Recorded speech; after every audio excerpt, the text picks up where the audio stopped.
We ready. We live? Yeah. Okay. All right, Shalom. Let me check YouTube as well. I don't think we up on I can't.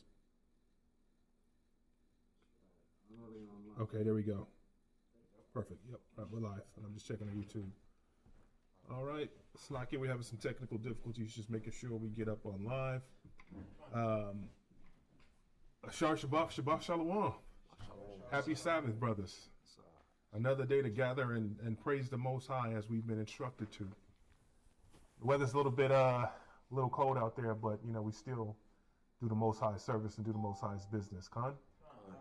So it's a beautiful thing to gather together here at the house of David. To the Akim and AYNWAH, we say Shalom. Before I start my class, I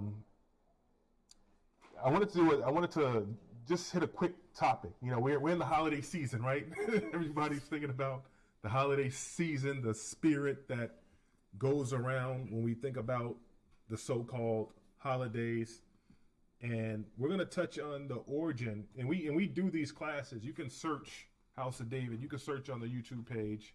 A lot of the topics that we do cover here. And I just wanted to cover this one since we were in the holiday season, so-called, right? We're celebrating Thanksgiving. We're celebrating so-called Thanksgiving. We're celebrating so-called Christmas. And people have so-called New Year's on their mind, right? So-called New Year. But none of this is biblical, right? So I wanted to tackle this topic. The Most High put it on my spirit. And the name of my class is going to be 4,000 Years of Christmas, a Curse from the Ages. All right? So we're going to touch on the origins of Christmas. So we're just going to touch on it. We're not going to go too deep. This is going to be a quick, clean class, right? As people come across various topics or they're searching various topics out there. We've touched this topic many times here at the House of David. You can search our page. But we're going to touch on the origins of Christmas and why we're not supposed to be involved in that covenant, celebrating that covenant, right? Where did Christmas come from? The origins of it, right? You wake up, right? Since you can remember, you were 3-4 years old, you celebrated quote unquote Christmas. Why? Why did grandma celebrate Christmas? Why did auntie celebrate Christmas? Where is the origins and, you know, where did this pagan idea come from? But first and foremost, we want to give all praises, honor, and glory to AYNWAH Yahweh, Ba'ashem Yahushai, Rakah Kakadash. Double honors to the elders of the House of David. As always, we have many elders here, right? So that's why we're able to cover so many topics by learned men. And again, this is just another reoccurring topic, the Christmas topic, right? You can never do this enough. We're in the so-called holiday season. And one thing is that I've noticed as I kind of meditate on what people call the holiday season. So you know how people get in the spirit of being helpful or jolly or being gratuitous or being hospitable, being jolly, being happy, and being helpful. It's only during this time. I was listening to the radio the other day, and they said that they have more people wanting to help serve food and give food to the homeless and hand out turkeys only this time of year. Well, what about the rest of the year? What about the rest of the year that the poor and needy actually needs people to be available, to help, right? To lend a hand. No, it's only during the holiday season. The spirit of Christmas, the spirit of Thanksgiving, to be thankful. Why aren't people thankful year round, right? Why do they only choose to have a spirit of thankfulness around the so-called end of the year, right? And then you have Christianity, the Christianity doctrine that bakes in Christmas with Jesus's birthday, so-called. Well, what scripture is that? Right? So we got to start being prudent, okay? We got to start being prudent about these topics. We got to start really digging. The information is out there. The internet is infinite, right? Social media is infinite. So we're going to continue to touch these topics as learned men, as the scriptures have taught us, right? So we can teach our people. That's the whole goal of this thing, right? Because we know that we're up against the perilous time. We're coming into those perilous times now, so we got to get it, and we got to continue to push the truth for the Most High as often as we can, right? So and there's a scripture for everything. So if we're in the so-called holiday season, right? See, we don't want holy days. The church doesn't want holy days. We got to get back to those holy days. right? We have to teach our children, right, about the holy days, not the so-called holidays. Train up a child in the way that they should go, right? Roughly paraphrasing. And that's what we have to do. So, again, we cover many topics here at the House of David. And again, I just wanted to do this one quick, clean, and on the surface of the origins of Christmas, some of the history, right? Some of the practices that we've been involved in since we've been brought to this country on cargo slave ships. Because there was a point in time where you were in this country and Christmas had nothing to do with you, whether you like it or not. You was out on somebody's plantation. Your great-great-grandfather, great-grandmother was on somebody's plantation picking cotton. That was their Christmas, right? Trying to keep warm. So how did we matriculate into these customs? The Most High warned us about that, right? Warned Israel about taking up the customs of the Gentiles and the nations around us. And we have to be careful of that, okay? So we have to get back to our history. We have to get back to our holy days, right, that are in the Bible. And we have to pass those down as instructed per the scriptures unto our children, right? And the scriptures say a prudent man is going to go his way, roughly paraphrasing, right? So with that being said, I'm going to go ahead and jump into this class. My name is AYNWAH. Come join us at 191 Howard Avenue. The doors are always open here. Friday classes, we roughly try to go about sundown. And then our Saturday classes start at high noon, 12 noon, okay? So 191 Howard Avenue. My name is AYNWAH, and my class is called 4,000 Years of Christmas, A Curse from the Ages. So let's do this first. I know I had you hold Ecclesiastes, reader. Please get me Proverbs 22 and 3 first. Sure. Babu Kusha. Proverbs 22 and 3. We're in the book of Proverbs, chapter 22, verse 3. A prudent man. A what? A prudent man. A prudent man, okay. Foreseeth the evil. And what is that prudence? Always digging in the scriptures, meditating, see if those things which are said be true according to the scriptures, right? And this is what we have to start doing with our families, in the churches, Bible readers. We have to start being prudent about what's in these scriptures, okay? Improving what's being taught to you by who's teaching them to you. Go ahead. And hide it himself. And do what? And hide it himself. Mm-hmm. But the simple pass on. But the simple pass on. So the prudent man is going to learn, study, get this knowledge, wisdom, and understanding, right? And hide himself from the evil. In this case, the evil being Christmas, Thanksgiving, right? All the so-called New Year in the middle of the winter. Where'd they get that from? Okay? Because what we have to understand is that Israel, we're in sync with the earth. Look at our high holy days, right? You celebrate those in season, right? And what did we just come off of? We came off of tabernacles, right? Was that the last high holy day, tabernacles? Right? And that's in sync to the seasons and to the year, the Most High's New Year, right? And how we approach the months, right? The Most High said he gave the moon for times, right? And for a sign. So we know what seasons we're in. We are in sync with this earth from the food, from the water, the things we put in our body. It's all here. But man has plowed it down. Man has trodden it down to what it is today now that we're out of sync, right? In the condition that we're in. So let's get Ecclesiastes 1 and 9. Again, 4,000 years of Christmas, a curse from the ages. All right? And this is a beginner's class, right? We touched on this topic many times, but since we're in the so-called holiday season, we're going to give you the origin of so-called Christmas and what it means today and what it meant back then. We're in the book of Ecclesiastes in the Bible, King James Version, chapter 1, verse 9. The thing that hath been, it is that which shall be. And that which is done is that which shall be done. And there is no new thing under the sun. So there are no new things under the sun. We're not doing anything new. We're not celebrating any so-called pagan customs, right, that we weren't celebrating or participating in since Egypt. It's just been formed and fashioned and passed down. All right? Continue on. Is there anything whereof it may be said, see, this is new, it hath been already of old time, which was before us. Right. So there's nothing new under the sun. Is there anything wherefore it may be said, see, this is new? Is there anything under this in this earth that we can say is new? It might be new to you, but it's not new to the world. It's not new to the knowledge of the Most High. It's not new to the Most High because he put those things in the earth, of course. Right? Go ahead. There is no remembrance of former things. Mm-hmm.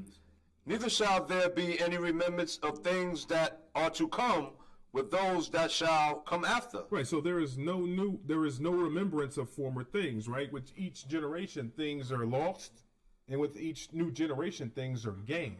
Right? Go ahead. I, the preacher, was king over Israel in Jerusalem. Mm-hmm. And I gave my heart to seek and search out by wisdom concerning all things that are done under heaven. Right. Read that last precept again, Baba Kusha. It says, and search out by wisdom concerning all things that are done under heaven. Right. And I gave my heart to seek and search out by wisdom. And we must search the scriptures, right? That's where you get your wisdom from. Wisdom, knowledge, and above all, get understanding. Concerning all things that are done under heaven. This sore travail have the Most High given to the sons of man to be exercised therewith. Continue. I have seen all the works that are done under the sun. Mm-hmm. And behold, all is vanity. And what? And all is vanity. Right. So most of the things that we participate in, and let's be honest, man is a little bit vain, right? We have our vanities, right? But most of the things that are going on in this earth that are not according to the scriptures is what? Vanity and vexation. Right? Read that Ecclesiastes 1 and 14. Let's read that back. Ecclesiastes 1 and 14.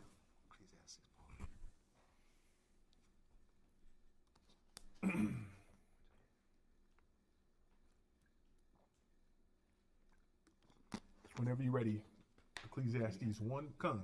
We read it again from the top or? From the top. Yep. We're in the book of Ecclesiastes chapter 1, verse 14. So says the preacher, right? I have seen all the works that are done under the sun. Mm-hmm. And behold, all is vanity. All is vanity and what? And vexation of spirit. And vexation of spirit. Right? All things that are not in this book are vexation and vanity. Right? From there, get Deuteronomy 5 and 15.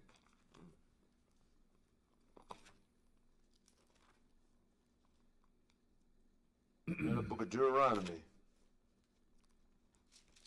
chapter 5, verse 15. And remember that thou wast a servant in the land of Egypt, Mm-hmm. and that the Lord Yahweh, thy most high power, brought thee out thence through a mighty hand and by a stretched out arm. Mm-hmm. And the Most High always reminds us, right? We even commemorate that to this day, that the Most High brought us out of Egypt with an outstretched hand. Go ahead. Therefore, the Lord Yahweh, most high power, commanded thee to keep the Sabbath day. Right. The Most High commanded that we keep the Sabbath day. Get Deuteronomy 6 and 12. Jump to the next page, please. Yep. In the book of Deuteronomy, chapter 6, verse 12. Then beware lest thou forget the Lord Yahweh. Right. And the Most High, there again, gave you a stipulation. Don't forget, leaving things as for a memorial, right? Go ahead. Which brought thee forth out of the land of Egypt from the house of bondage. From the house of bondage. Uh-huh. Thou shalt fear the Lord Yahweh, thy most high power, and serve him, and shalt swear by his name. Ye shall not go after other gods. And you shall not go after other gods. And the Most High let us know through the Levitical laws, through Deuteronomy, right? the first 5 books of Moses, that we were not, the warning is clear that we were not supposed to go after other gods, and that God's with a small g. Go ahead. Of the gods of the people which are round about you. And that's what we've been doing ever since. Every time we get around a nation, we want to dibble and dab on what they're doing, right? And the Most High laid those out clear, that we weren't supposed to be doing those things. From there, jump to Deuteronomy 8 and 11. And we weren't supposed to forget the Sabbath day. We weren't supposed to forget our customs, our high holy days, what made us separate from everybody else. Read the book of Deuteronomy, chapter 8, verse 11. Beware that thou forget not the Lord Yahweh, thy most high power, in not keeping his commandments, and his judgments, and his statutes, which I, the Most High, commanded thee this day.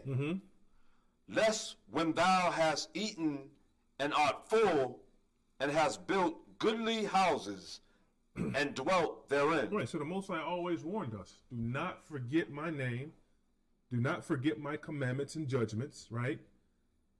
Least when thou hast eaten and gotten full, or it's like at least when thou hast eaten and are full and has built goodly houses and dwell therein. So even when we prosper in your personal life, or when we prosper as a nation, you don't forget the Most High. And we have a tendency to do that, right? Generationally, right? We want to take the credit for everything. I did this. This is my doing. The pride of life and the arrogance, that's when we start to lose that favor with the Most High as a nation. Go ahead. Lest when thou hast eaten, on the palm, verse 13, and when thy herds and thy flocks multiply. So you start to get the riches. You start to get wealth, become wealthy as a nation, right? And thy silver and thy gold is multiplied, and all that thou hast is multiplied. Right, you have all the Most High calls them the righteous lust of your heart, right? You can do that. You can have the righteous lust of your heart. And these are some of those things. Go ahead. Then thy heart be lifted up, and thou forget. And then what happens? And thou forget the Lord Yahweh thy power, which brought thee forth out of the land of Egypt from the house of bondage. Right, so then you forget about the bitter times because you have the sweet times. The Most High said, never forget me. And what does man like to do more than anything? Take credit, right? That's one of the traits that we have that through the Spirit can be it can be degenerative. It can work against you, right? Taking too much, having too much of the pride of life instead of being balanced. And that's okay to have pride. You got to take pride in what you do. Take pride in how you look. Take pride in certain things. But when you abuse it or you put too much of that in front of what's actually that needs to be done, you overshadow your pride with the actual task and mission. Then you got a little bit of a problem, right? And that's for all of us. Go ahead. Who led thee through that great and terrible wilderness. And the Most High said the wilderness was great and terrible, okay? Who led thee through that great and terrible wilderness, right? A pillar of fire by night and a cloud by day. Go ahead. Wherein were fiery serpents and scorpions and drought. And all the trials and tribulations that we murmured about, right? Go ahead. Well, there was no water. No water, right? Go ahead. Who brought thee forth water out of the rock of flint. Go ahead.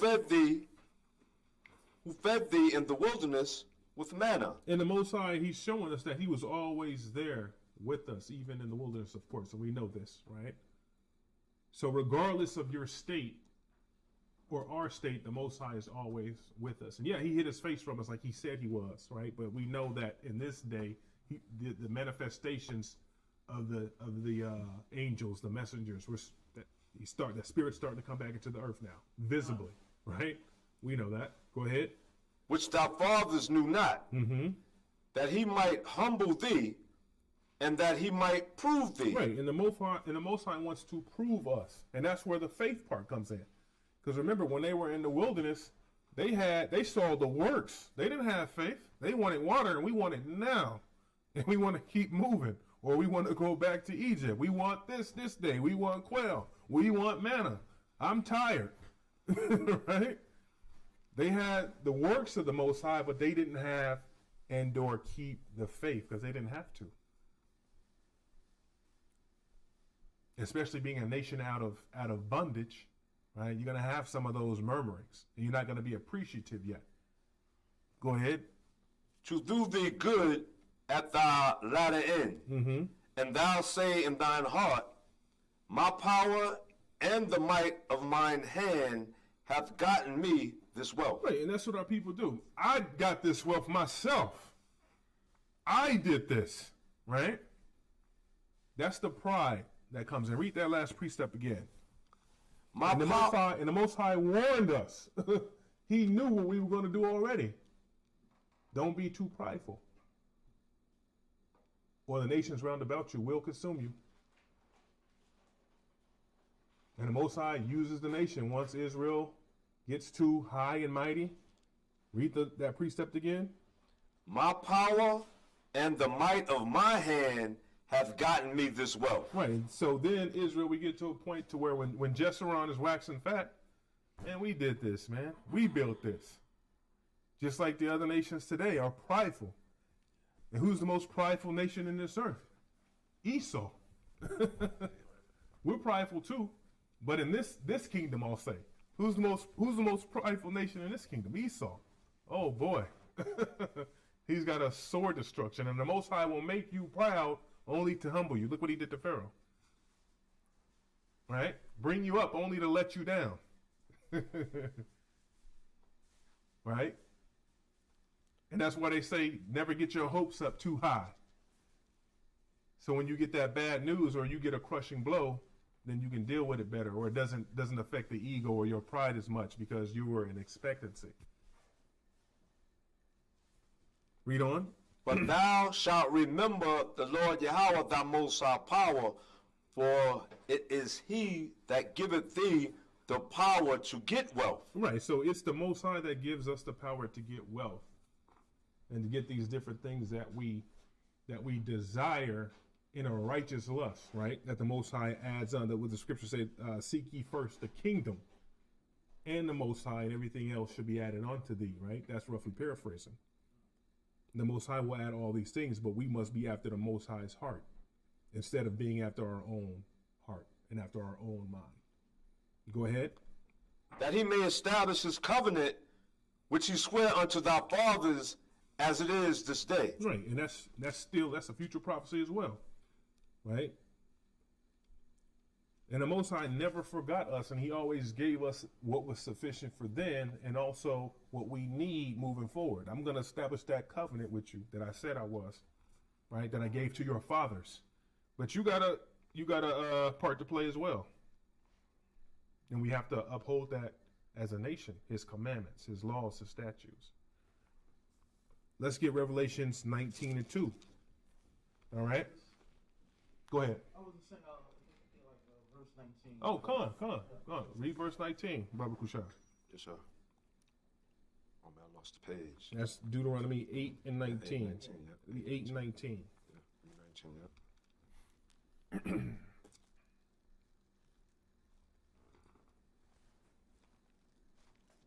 Out of the book of Deuteronomy, chapter 8, verse 19. And it shall be, if thou do at all forget the Lord Yahweh thy most high power, and walk after other gods, Other gods, like the so-called Christmas tree. Yeah, other gods, sun worship, right? and serve them and worship them, The Christmas tree, Thanksgiving, Christmas, Easter, Halloween. We got to put those things up. We got to start shedding those things. We got to start shedding that man, shedding that woman, and come into who you are, right? Because there again, the Most High said, once you get around these nations, you start to practice and take up these other gods. You want to dress up and be a clown and literally be a clown, right? A grown man dressing up who wants to be a clown. And that's exactly what you are when you come to this wisdom, knowledge, and understanding, and you want to still participate in these so-called feast days. Right? Go ahead. I testify against you this day that ye shall surely perish. That's why I said you shall surely perish. Right? The water for that last precept. Let's go to Revelation 19 and 2. The book of Revelation, chapter 19, verse 2. Right, so we were never supposed to forget the Most High, his law, statutes, and commandments for our generations. But there again, we get too prideful, right? We start to shed those. We start to believe we did it ourselves, right? We forget the Most High, and that doesn't take long. That takes, maybe 1 or 2 generations to forget something. If it's not orally shared or if it's not a practice. It doesn't take long to forget things as a people or or a practice or a custom. It doesn't take long. People just stop doing it. And now here it is, you're 3 generations down the line, and you talk to the children, they have no idea what you're talking about because it was lost, right? And they've established, the Most High said, you're going to establish your own covenants, which are covenants with death. Revelation 19 and 2 again, Baba Shah. Yeah, we're in the book of Revelation, chapter 19, verse 2. For true and righteous are his judgments. Mm-hmm. For he hath judged the great whore. That did what? For he hath judged the great The whore. Most High has judged the great whore, which is the Roman Catholic Church, which gave you this, what you know now as this Roman Catholic Christmas, pagan holiday. Go ahead. Which did corrupt the earth. That did what? Which did corrupt the earth. And we know that the Roman Catholic Church, which is one of the richest businesses in this realm, in this kingdom, right? In this age, I'll say, the Roman Catholic Church, they got money. You show me any church, and it's just the architecture's there. It takes up a half of a block. Everything's in order. It's manicured. Oh, that's a Catholic church. I can tell you that's a Catholic church. Look at the architecture. Look at the paganism that is set up to be, right? Because most places you'll go, I'll say, right? That church is nice and it's established. It's a nice building per se, and we know the Most High doesn't dwell in those buildings made with hands, but they conquer so much, the Roman Catholics, right? That they robbed a lot of people. They took up a lot of money, robbed a lot of money. Right, the Crusades and all of that, and they basically obviously pumped a false doctrine, Christianity, and it went around the world. Catholicism, Roman Catholicism, right? Northern Kingdom, the conquistadors, they came down there and pillaged with the Bible in one hand, white Jesus and the Bible in one hand and a sword in the other. Christianity, we washed up on the shores of the 1600s, right? Cargo slave ships, plantation Christianity. Go ahead. Which did corrupt the earth with her fornication. With her fornications, go ahead.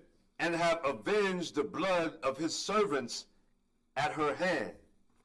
And again they said, Alleluia, and her smoke rose up forever and ever. Go ahead. Okay, they said. And again, actually drop that right there, right? So that great whore is the Roman Catholic Church. Okay, and this is why we're celebrating so-called Christmas to this day.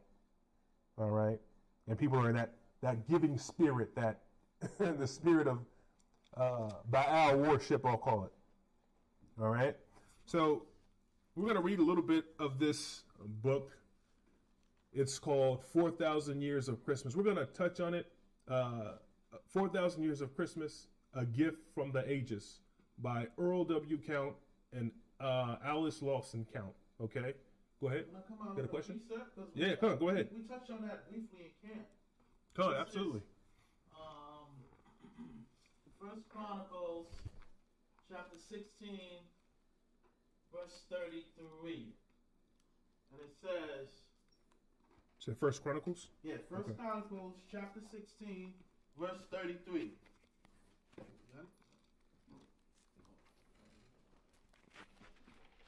Yeah, I'm at 1 Chronicles chapter 16, verse 31.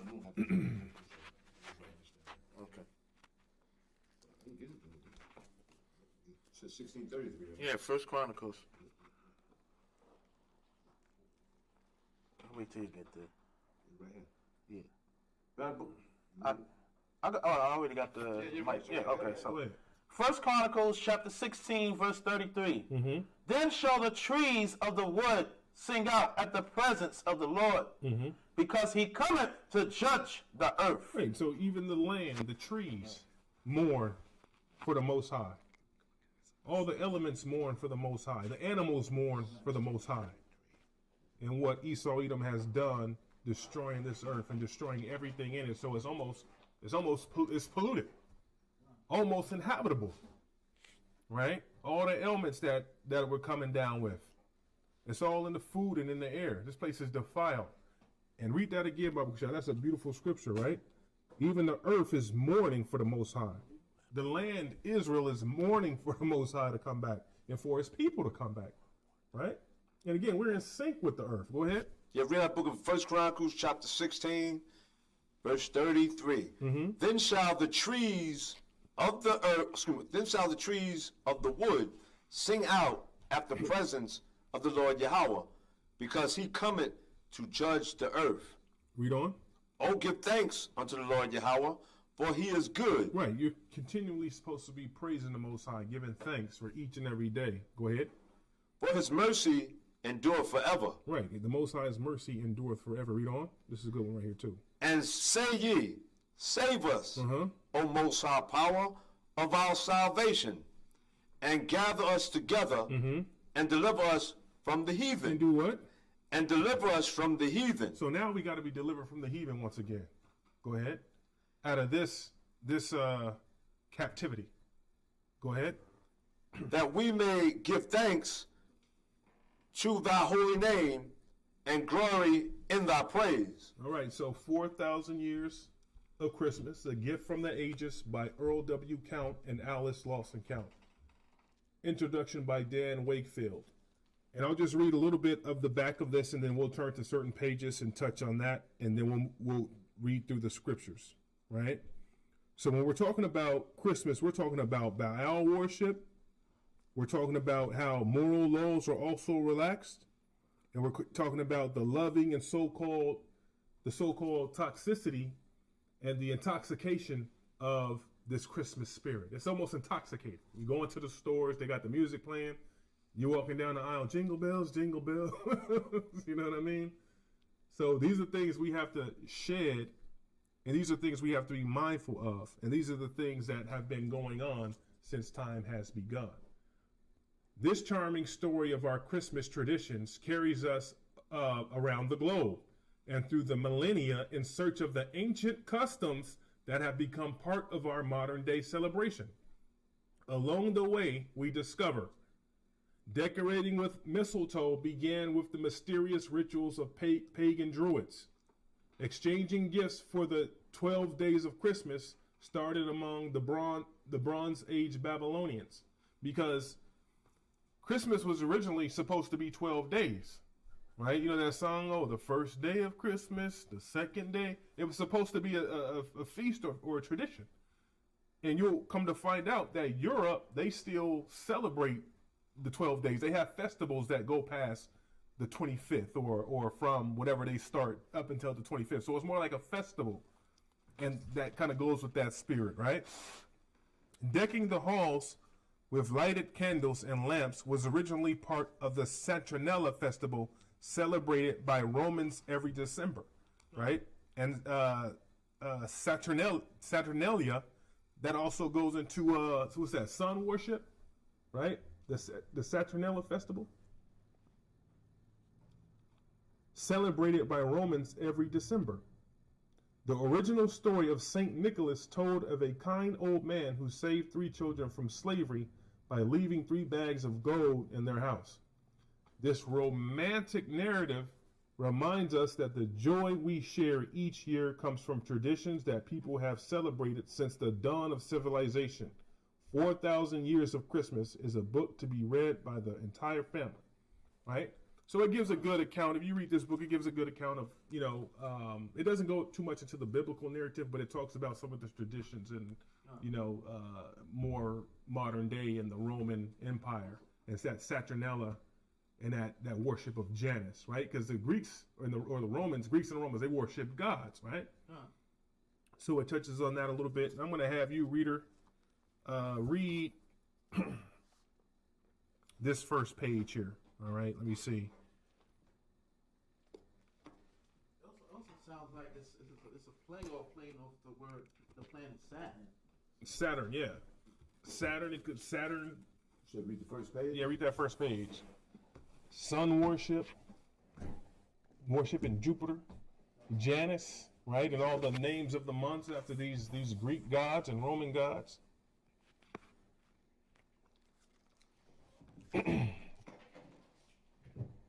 We have a book called 4,000 Years of Christmas. Page 24. The rising sun goes west. A very old legend of the Near East says that far away in the mountains north of Mesopotamia,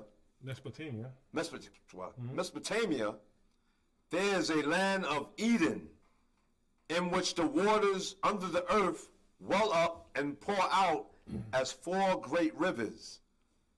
These diverge to feed life to all the parched world round about. What the land of Eden and its waters were to all the earth, and the land of the Tigris and the Euphrates has been to our own way of life. Mesopotamia is the very ancient mother of civilization. Christmas began there. Right, so just to put it in context, Christmas didn't begin there, but obviously they touch on the garden a little bit, but they don't touch on the actual story of Nimrod. Okay, they don't. That's the part they don't get right. Right, so they talk about the cradle of civilization, the fertile crescent, and then they touch on the rivers, and then they talk about Christmas started there. But in a sense that it started, and we'll talk about that. It started as a pagan worship of Nimrod after he passed and what his mother did. Right. Go ahead. Over 4,000 years ago, as the festival that renewed the world for another year, the 12 days of Christmas. And there again, the 12, it's supposed to be 12 days. And if you look at how festivals and things were celebrated, it usually was in ancient times and also in modern times, it was over a period of time, right? If you look at even the high holy days of the Most High, how many holy days do we have that go beyond one day? Can you name it any? You got Tabernacles, right? You got Feast of Unleavened Bread. Right after the Passover, you go into the Feast of Unleavened Bread. That's more than one day, right? Passover, Feast of Unleavened Bread, that's over 7 days. What else? Trumpets. Weeks, right? So high holy days, they're celebrated over a period of time. And Esau, they're all about finances. So they give you 1 day of Christmas, right, instead of making it a celebration over 12 days. And let me be clear, let me correct myself here. That Saturnella worship is the god of Saturn, not the sun, god of Saturn. The sun's worship too, it goes into all that, but the god of Saturn, okay? Baal worship. So what happened in the, or just read on actually, I won't touch that part yet. The bright fires and probably the Yule log and giving of presents, the carnivals with their floats, their merrymaking and clowning, the murmurs who sing and play from house to house, the feasting, the church processions with their lights and song, all these and more began their centuries before Christ, Yahushua, was born. And they celebrated the arrival of a new year. To the Mesopotamians, which would be Mesopotamia at that point. Mesopotamians, That would be, again, just to be clear, that wasn't the Fertile Crescent that they was celebrating Christmas in. It was after when Baal worship started happening. Nimrod, after he passed. And Nimrod, if you know anything, if you look at the history of Nimrod, when the Most High divided the nations at that point, right, or divided those little subgroups, Nimrod, he was an influencer, basically, right? That's when they started to build that tower up. If you look on the history, he was really influencing his little group. He was a really influenced. He was a mighty man. He was a powerful man, and he'd be like a politician, right? Go ahead. New Year's was a time of crisis. Once in a very distant time, their chief god, Murder, or Enlil, who is more ancient still than Murder, had routed the monsters of the chaos and had built out of a world without form and void an orderly world, and had created humankind, but the order remained an uneasy one. And that's just some nonsense that they kind of lead into, and you can drop that right there. Let me get the next page. Go ahead. You queue up. Go ahead. Christmas is also keeping the day of Bacchus, the Buccaneer god. That's the madness they do when they celebrating the West Indian Day Parade. Mm-hmm. Okay, so there it is. It's just, again, it's shaped in its fashion into whatever the people want to celebrate. So it takes many different forms. That's the point of this book. Yeah. Since over 4,000 years ago, right? When they want to go to Times Square or watch it on TV, the ball drop, that's nothing but witchcraft and sorcery. That's right. That's it. That's exactly what it's about. And it's not linked to anything, right? It's not linked to anything other than vanity. Now read part 2. We're going to read these quick, too. So read part 2. I just want to point these out. Sorry to have you stepping up so much. I appreciate you. Start on this check mark right there, and you can end, or just... you can read down too. Just read down. Yeah, just read from here and just read through to that page right there. Right? And it starts to talk about the Babylonians. Read stop somewhere in here. You see the check marks right here? Oh, yeah, right there. Like. No. Yeah. Start at the one to the left. This one, though. Yeah. Then stop there. No, read through there. Read all the way down. Yeah, to the next page. Yeah, to the next page. Or shall we liken Christmas to the web in a loom? There are many weavers who work into the pattern. And there's many weavers, many weavers into what your form of Christmas is. Because we're going to find out that 4,000 years ago, it was Baal worship. It was the worshiping of, and the Most High told you in Jeremiah, right? Nimrod worship. Go ahead. The pattern, the experience of their lives. When one generation goes, another comes to take up the weft where it has been dropped. So one generation, they're practicing Christmas some other type of way. The generation to come, they're doing something different or doing something extra to what they learned. Or they're having a West Indian Day Parade. Or they're caroling door to door, right? Keeping that part of that spirit up. Burning the Yule log, which they still do today, right? That's a part of that doctrine. Right? Go ahead. The pattern changes as the mind changes. The pattern changes as the mind changes. Well, how do we want to celebrate this year? What are we going to do? We're going to put the Christmas tree here. We're going to put it in the living room so everybody can see it when they drive by in the window, right? Are we going to have a festival? How are we going to, wherever you at in the world, how are you going to celebrate Christmas this year? Go ahead.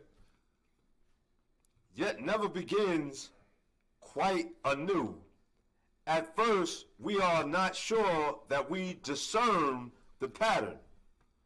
But at last, we see that, unknown to the weavers themselves, something has taken shape before our eyes, and that they have made something very beautiful, something which compels our understanding. Yet to what we can really liken anything that is living and growing and changing, except to itself. When at last our figures fail us, we are turned back again to its own history. Right, so you come back to the history eventually, right? Go ahead. And strange indeed is that history far beyond the imagining of men and women. Right, and now you have Santa Claus. Where does Santa Claus come from? This is the fashion of this web that has been weaved now. Go ahead and turn that page. Let me see. Did you read on down? I read to the mark. Okay, keep going. Oh, keep going. Yeah, there's more. This is where it gets good. Oh, yeah, I know that's right. Yeah. I know. Yeah. This is where it gets good. I know that's right. So it's like, where did you get Santa Claus from? Hanging, chimneys on the stocking on the chimneys and all that kind of stuff, right? How are you celebrating this custom? Go ahead. It will tell us of an old Babylonian festival that moves westward, dividing its ways as it comes. Right, so an old Babylonian custom that moves westward, moves north, moves east in terms of the custom, right? Taking it up. Being a nation that has law, statutes, and commandments, and now you mix upon the nations, and here you are, celebrating that form of what Christmas would have been. Read on. Through Greece into Rome as a festival that remodels itself at every step to fit the people among whom it settled. Right, so it moved in terms of tradition to the Greeks. They fashioned it, tied in their customs to it, made it how they wanted it, right? Tailored it to their lifestyles. The Romans, the custom moved to the Romans. They fashioned it to their customs, lifestyles, and likings, right?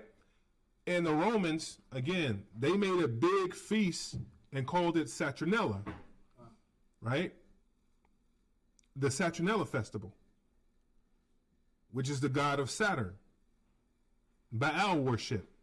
And what they did was, in their society, this is when they relaxed their laws, right? And the Romans were lawless anyway, but they relaxed they wanted to be one people. They relaxed the law so everybody could celebrate and, just party and have a good time and do what you want to, right? That was the premise of that celebration. Go ahead. By another road into Israel, where at last it comes to rest beside the manger of Bethlehem. Now it moves over into the Holy Land, right next to the manger, meaning now we got December 25th. Happy birthday, Jesus. Jesus is the reason for the season. But the scriptures don't say that, right? Go ahead.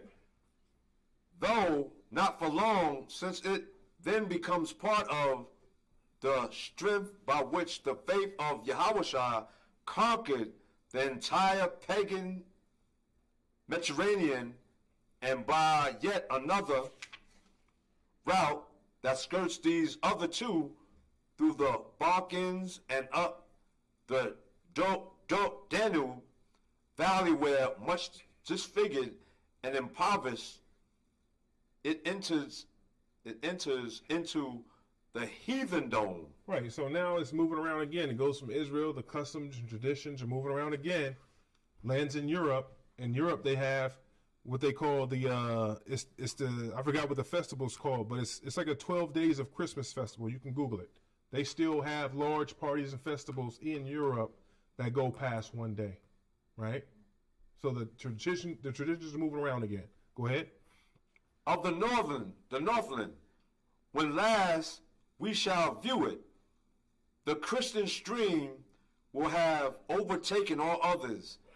And in the Northland, the full-blown Christmas festival will have grown up as part of the very flesh and bone of Europe's many nations. Right, so it's all through Europe, and the Christian doctrine has been taken up by everybody. It's packaged great. You got Santa Claus, who's white, who's going to come down the chimney and put presents under the tree. You leave out milk and cookies for him, right? It's an illusion. It's a lie. And here you are giving your hard-earned money and work and credit to somebody who doesn't even exist. So you don't want your children lying to you, but you lying to your children, right? And we got to start being straight and true with them. And the truth hurts sometimes, right? And that's why we have Hanukkah to celebrate, right? That's what they should be celebrating. You train up a child in the way that they should go. celebrate Hanukkah, not Christmas. Hanukkah is our high holy day, and that's coming. That's on the way as well, right? So we got to start shedding off some of these doctrines and coming back to who we are as Israelites and practicing our customs. Every other nation practices their own customs, right? But our people are stiff-necked, hard-headed, and they don't want to. A lot of our people don't want to drop the customs. Or when we're out there street teaching, they know they're Israelites, but they still want to celebrate. It's for the kids, right? But the Most High said, "Come out of her." The Most High said, "Be aware of vain customs," and especially since we have the gift, I'll say, in so many ways, of the internet and the truth spreading around the world, you have an opportunity to get it right. You have an opportunity to cast off some of those works, right? And put back on some of that righteousness. Because we all want to be accounted and approved. Read on. It says, and of those newer nations that have sprung up from them beyond the seas. And again, this is very broad. But there again, the other nations, the new nations that have sprung up. America is one of the youngest nations, the most powerful nation, but one of the youngest nations, because the known world was on the east side of the world, right? And then they spread over to or Christianity, and America became a nation. Babylon the Great. Go ahead, read on. Next page says, mine blows the south wind. Eastward of the Atlantic Ocean, there's a sea whose waters are very blue under high white clouds. The lands facing it smile at the sun and bring forth oranges, lemons, pomegranates, figs, dates. Go ahead. To the north, a great mountain report shuts them away from a darker country, where the summer's heat soon flies before the galloping cold. In all the rest of the world, there is no sea like the Mediterranean Sea. Around this body of water and in the Tigris and Euphrates, valleys to the east, many kinds of people have worked, played, thought, battled, and sung as nowhere else. The humankind first turned grass into grains. There, to perhaps the first animals to carry loads and feed us from their flesh were made tame. You can drop that right there, actually. Let me move on through the next part, actually. Look at the third tab here. Can I read the precept from that last Go ahead. I don't know if you probably was going to go to, let me see. It's in Jeremiah, because you know what scripture that is. Yeah, we're going to get there. You can hold off on Jeremiah. I need probably go to, I bet that. What's that last? Oh, First Chronicles, right Okay, let me get you to read this last one here. So, again, this is just a quick kind of the main points of this book in terms of how it moved, how Christmas from the Babylonians and from it being a custom of Nimrod, how it's kind of reshaped itself and moved all over the world based upon doctrine while we're celebrating it to this very day, right? But none of it is biblical, okay? Now start at this, let me see.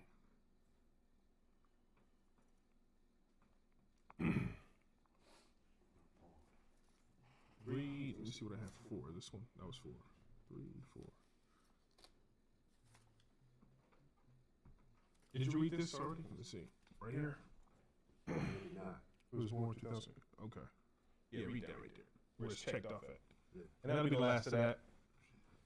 But the book, again, the high level overview of this book is that kind of outlines of how Christmas moved throughout the ages, and it's just been reformed or refashioned from the owl worship, right, onto what we know as Christmas today. Go ahead.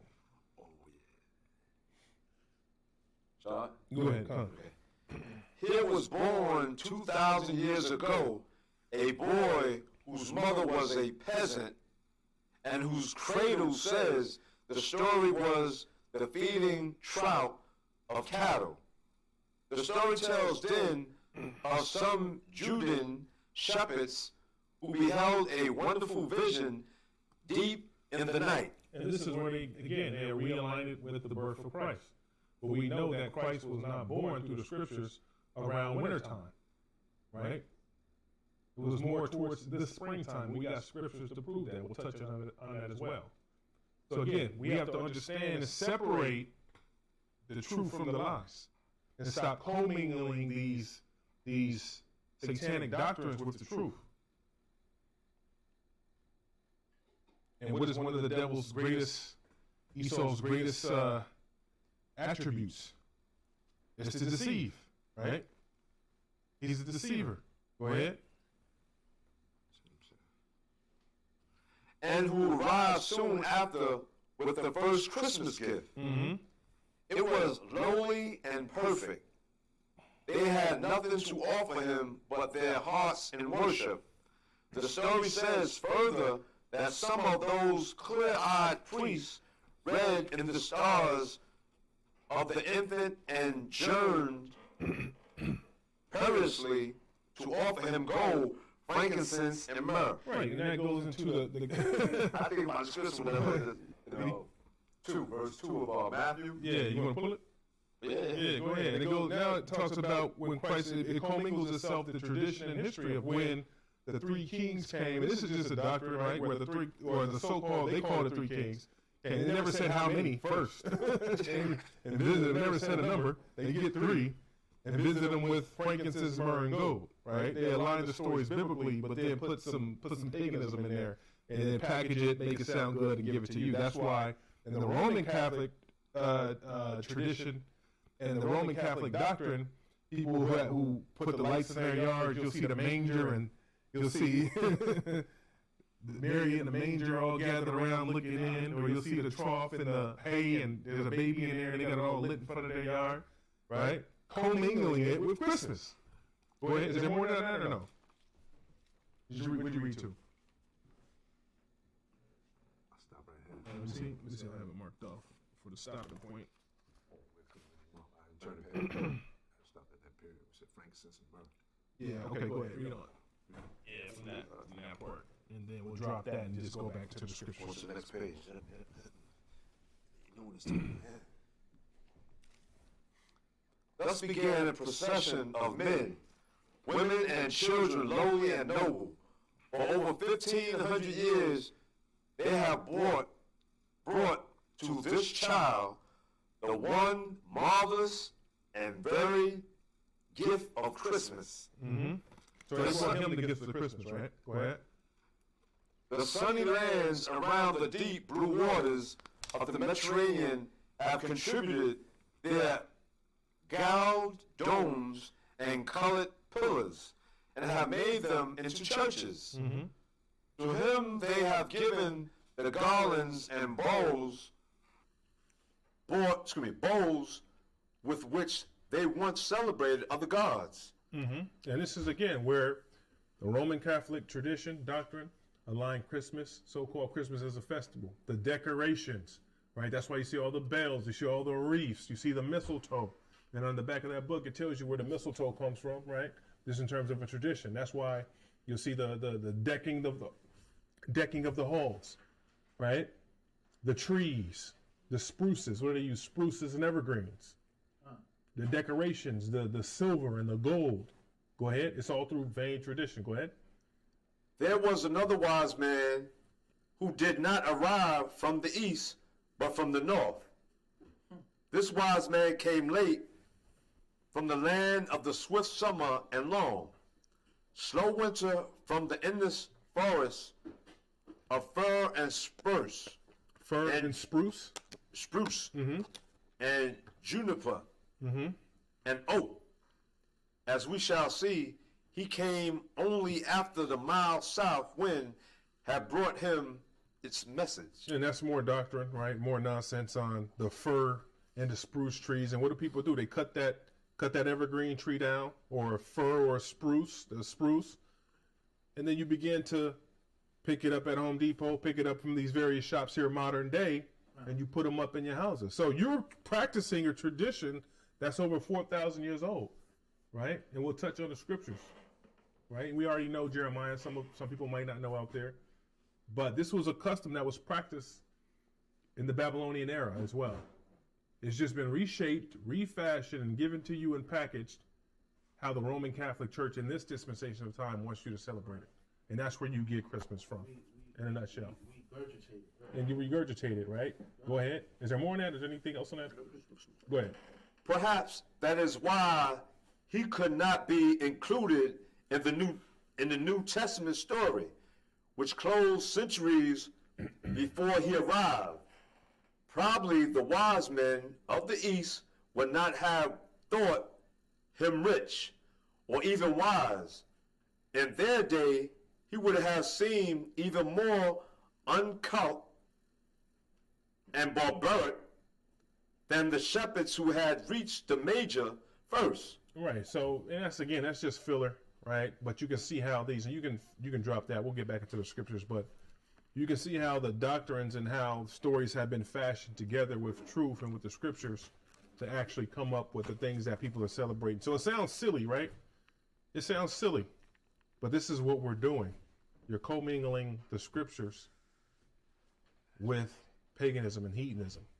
And that's why we're in the shape we're in now, because again, the Most High warned us. He told us not to lose our customs and follow his commandments and pass them down unto our generations. And he gave you the stipulation, beware, lest ye forget, right?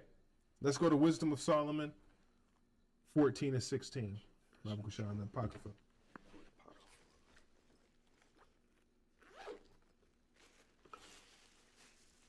And this leads right back into the scriptures. Ungodly customs. Wisdom of Solomon. Yeah, Wisdom of Solomon. Oh, no, scripture. Wisdom of Solomon 14 and 16. Wow.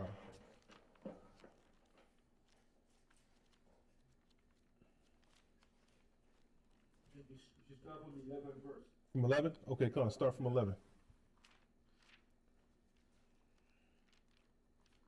Come on.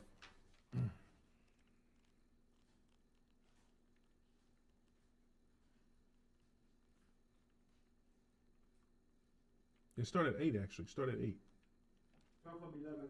Okay, come on. Wisdom of Solomon chapter 14 said start at 11. Yeah. We're in the book of Wisdom of Solomon, the book of Apocrypha, chapter 14, verse 11. Therefore, even upon the idols of the Gentiles shall there be a visitation. Even upon the idols, the Most High is going to judge those idols. A visitation, right? Go ahead. Because in the creature of the Most High, they are become an abomination and stumbling blocks. You know what? And stumbling blocks. So here it is. You think you're celebrating. You're in the joyful spirit, right? You're drunk with madness at this point. It's a stumbling block to you. It's a deep deception. Go ahead.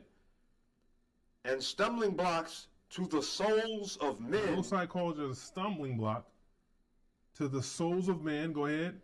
And a snare to the feet of the unwise. Right, and people want to remain ignorant. A lot of our people want to remain ignorant because it feels good. Or they know and understand that this is not our customs, according to the scriptures. But they celebrate it anyway. We hear it every week. Yeah, I know, but it's for the kids, Well, we understand it. Even though you tried, a lot of our people know they tried and they going shopping. It's taking no effect. Right, go ahead. For the devising of idols was the beginning of spiritual fornication. And that was the beginning of spiritual fornication, right? Go ahead.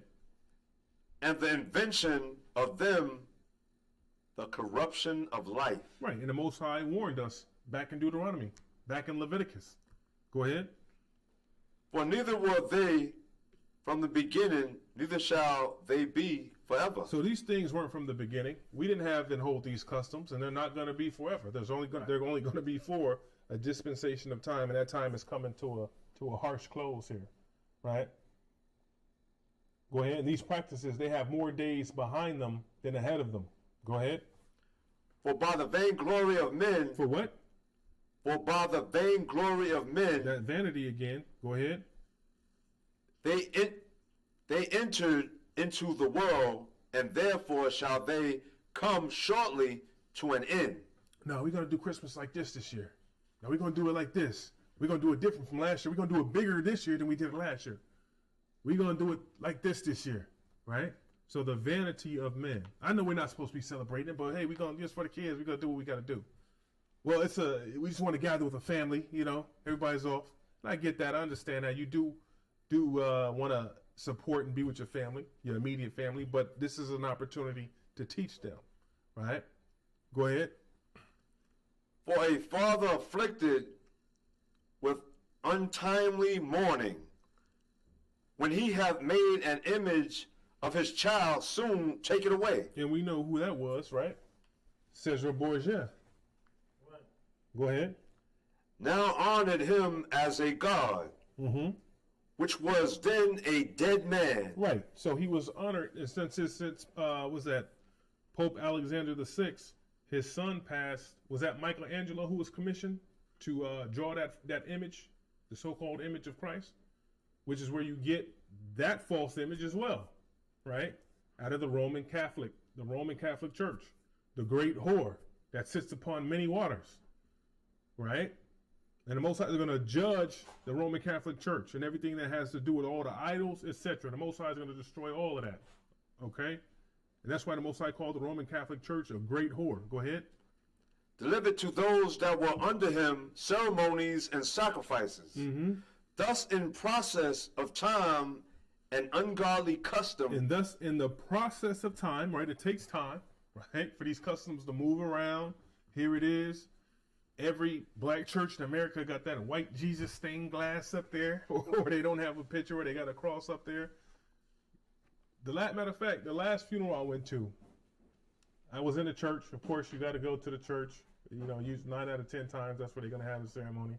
And I just happened to look up, and there he was, Cesar Borgia, stained glass, looking right down at me. I'm like, okay, right? During the funeral procession, it's boggling that our people. And this is a so-called black church, and white Jesus is up there. Oh well, it's not about race, brother. Well, it's not about the scriptures either, brother. All right, go ahead. So what's that say? Thus in the process of time and ungodly custom grown strong was kept as a law, and graven images were worshipped by the commandments of kings, whom men could not honor in presence, because they dwelt far off.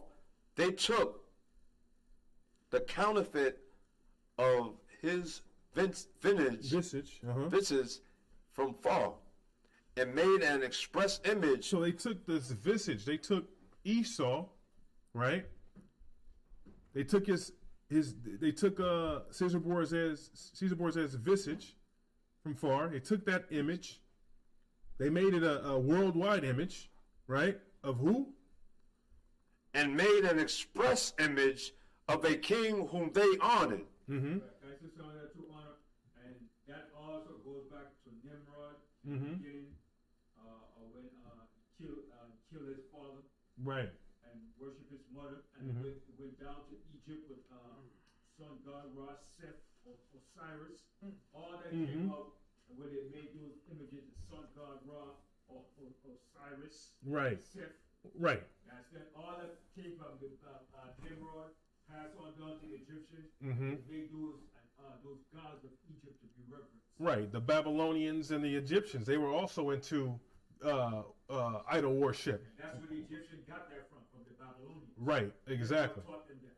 4,000 years of Christmas, right? So it's just been fashioned over time to fit the purpose of the people it's serving, right? And if the camera didn't pick that up, Elder Ben just said that that the Babylonians also Introduced that system. they that custom. they introduced the system and the customs to the Egyptians, right? And that's why you have sun god Ra, and who else is out there of the Egyptians gods? Osiris, Isis, Ra, Set, and all this stuff. right? Nut, and all that stuff. Khan, and they worship, and that's why when Moses freed his people, right? Freed the Israelites. The Most High tested those gods, right? Those so-called gods that the Egyptians worship that had nothing to do with us. And if you notice anything about the other nations, they do a lot of idol worship and a lot of false doctrine that we were never supposed to get caught up into. So again, this is customs from 4,000 years ago. It's just been refashioned, and when we get to Jeremiah, we'll go more into it, right? Go ahead. It says, to the end that by this their forwardness, they might flatter him that was absent, as if he were present. Also, the singular diligence of the artificer. So also the diligence of the artificer, the maker of this image, right? The Roman Catholic Church, who perpetuated this image across the earth. Go ahead. Did help to set forward the ignorant to more superstition. Ignorant to more superstition. Pardon. Right. So this is an ignorant thing, and the ignorant will believe every word. And that's why we have to be prudent, and we have to dig, and we have to learn, right? And here we are celebrating a custom that started in Babylon, right, over what, 4,000 or 5,000 years ago, that's been refashioned and shaped and given to the people, right? Get Jeremiah, we'll go right there. Let's go Jeremiah 10. Yep, And the Most High told you right here, Add the precept right there. right? Read the book of Jeremiah, chapter 10, start at 1. Start from the top. Come From on. the top. Read the book of Jeremiah, out of King James Version of the Bible, chapter 10, verse 1. Hear ye the word which the Lord Yahweh will speak unto you, O house of Israel. The Most High is talking straight to the house of Israel. Go ahead. Thus said the Lord Yahweh, learn not the way of the The heathen, Most High told us, learn not the ways of the heathen. Go ahead. and be not dismayed at the signs of heaven. For the heathen are dismayed at them. Right. The heathens, obviously, they weren't given the law, statutes, and commandments. It was the Israelites who were given the adoptions and the customs, right? And the law. Go ahead. For the customs of the people are vain. For what? For the customs of the people are vain. For one cutteth a tree out of the forest with the work of the hands of the workmen with the axe. Right. And he was doing this over what? 3,000 years ago, 4,000 years ago. Still cutting that tree down. Go ahead.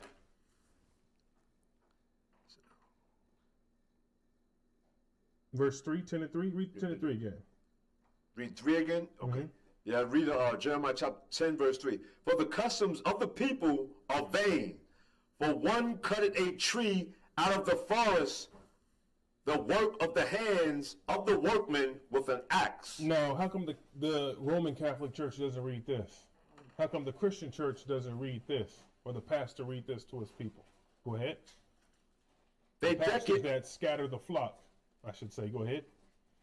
They decked it with silver and with gold. And there it is, again, a Babylonian custom, right? An Egyptian custom, a Greek custom, a Roman Catholic custom. Now you're decorating with the silver and the gold, right? You're putting up the balls of holly, the fir trees, the spruces. Go ahead. They fasten it with nails and with hammers. Right. So the story goes in the history when Nimrod, when his father died, right? His father died, and also was it the mom who was being worshipped? Yeah. The worship was being the mom was being worshipped, and then at one point he died. He dies, and then the mother. It was in remembrance of Nimrod. Right. It was also at one point after Nimrod died. The mother said, "Hey, we got to keep his tradition alive. We keep him alive because he was a king at that point. Again, he was an influencer in his little colony. That's why they tried to build the Tower of Babel, right? Right. So, in that story, they were told to cut palm trees down, right? And they took that palm tree. You would fasten it down. You put it up in the living room or put it up in your house, and you worship the tree because the mom said that the spirit of Nimrod was in the tree. It's the boogeyman. It sounds silly, but it's the boogeyman theory, right? Look under your bed. The boogeyman's under there. It's what do they call it? Tall tales, urban legends. And that's the same thing they were doing. So you took that palm tree, you hammered it down. Now you go down to Home Depot, You go in front of the stores, they take the axe, they cut those fir trees, spruces down, right? And then the tree can't walk, right? So you have to carry it into your home. You're upholding that tradition by, it sounds silly, but you're ceremoniously carrying that tree into the home. You're putting the silver and gold, you're decking it out, you're moving it around. Your wife says, "Oh, honey, should we put it here or should we put it back there?" Right? You move it, you put the base around it. You might screw it in today, but they hammered it down, or you might still hammer it down. Go ahead. This is what's that? Oh yeah, that it move not. So the tree doesn't move. You're ceremoniously participating in Baal worship, Nimrod worship, pagan worship. Go ahead. They are upright as the palm tree, but speak not. Right. So the tree doesn't speak. And back when Nimrod's mother told them that the spirit was in the tree, right?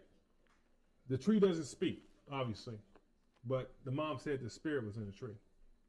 Can I say So, something too? go ahead. And that's why the only authority to teach and to promote the Bible are the children of Israel. Come on. Not no heathen, no other nation, because that same guy, Wes Huff, that destroyed Billy Carson, he has a video saying Christmas is not pagan. Anything that's not of the Most High is pagan. Come on. If it ain't come from the Most High, when He gave us as laws and high holy days, it's pagan. It's pagan. So for him to say that shows you that they're not the people and they should not be teaching the Bible. There you go. How are you going to say that Christmas is not pagan? All these so-called customs that they have are pagan. Right. It has nothing to do with the Most High. It has nothing to do with the And Most that's High. why the Most High has to destroy this system. Come. And all the people that claim to be in authority of teaching this Bible should not be in authority of it. There you have it. He's spoken, right? And that's why our people continue to be delusioned to this very day, because we're being taught this Bible, most importantly, by heathens who only they're going after their own hearts, right? They're going after what feels good. To say that Christmas isn't pagan, what scripture is that? Right? And I bet you that video that the guy did, it was all talk. No scriptures, right? No scriptures at all. Probably just sitting there talking out of his head, out of his behind. Go ahead, read on. They must needs be born. Right, so the tree needs to be born. You need to bring it into the house. Go ahead. Because they cannot go. Right, so the tree can't walk into your house obviously by itself. You have to actually go get the tree. Go ahead and participate in the pagan custom. Right. Go ahead, the spiritual fornication. Go ahead. Be not afraid of them, for they cannot do evil. And this is instruction over 3,000-4,000 years ago. Jeremiah said, don't be afraid of the tree. It can do no evil or it can do no good. Go ahead. Neither also is it in them to do good. For as much as there is none like unto thee, O Lord Yahweh, that art great, and thy name is great in might. So we're supposed to be worshiping Yahweh Ba'Shem Yahweh Shai, right? Not these vain and profane customs. And Jeremiah had to tell the Israelites, listen, hear the word which the Most High speaketh unto you, O house of Israel. Don't worry about the tree. It doesn't speak, but you have to participate in that custom because you'd have to move it. It's on you now. The onus is on you. Here's the instruction. Don't participate. You got to take an axe. Don't be afraid of this tree. It sounds silly, but it's actually more so participating in a heathenistic spiritual fornicating custom is what you're doing. Right? All right, from there, was that 4? Yeah, I just finished reading Okay. 5. Read Proverbs 22 and 6. So we got to begin to be prudent about these things. We have to start reading the scriptures. We have to start seeking and being diligent about understanding. Read the book of Proverbs, chapter 22, verse 6. Train up a child in the way he should go.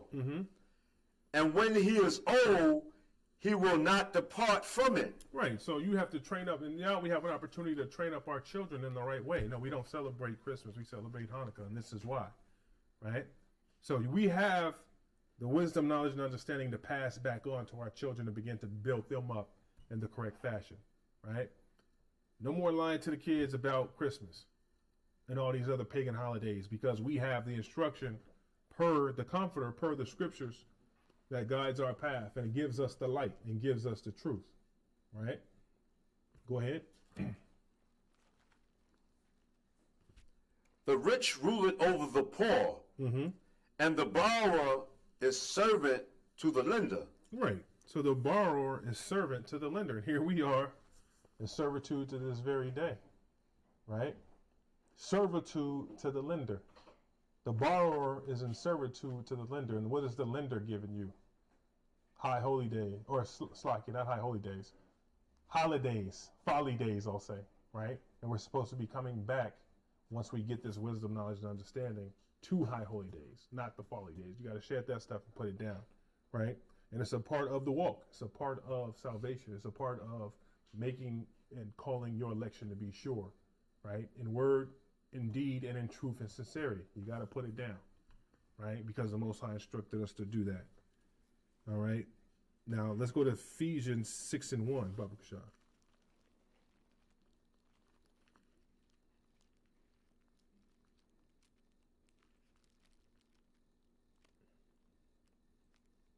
And this is why, when we get around family, those of us who the Most High has given this wisdom, knowledge, and understanding to, it's an opportunity to give teachable moments, right? And there's a lot of stories where brothers and sisters have, communicated this to their families and showed them in the Scriptures. And it may take some time, but they come around. They slowly start to shed some of these things, right? So we start there. You can share the wisdom, the truth of the Most High, through the Spirit of the Most High, with knowledge, with respect, and you can too out there. This is why we do these classes and retouch on certain topics, right? So we can arm ourselves and protect ourselves against the wiles of the devil, which is also simply as celebrating Christmas. So you think it's a light thing. It's not a light thing to the Most High, especially when you come to the knowledge of who you are. You got to put that stuff down. It sounds silly once you really think about it and you're logical, right? And then you begin to understand why we're not supposed to participate in these customs. It sounds silly, but this is what the Most High commanded his people to do, right? And come back to your first love, which is the Scriptures and the law, statutes, and commandments of the Most High, right?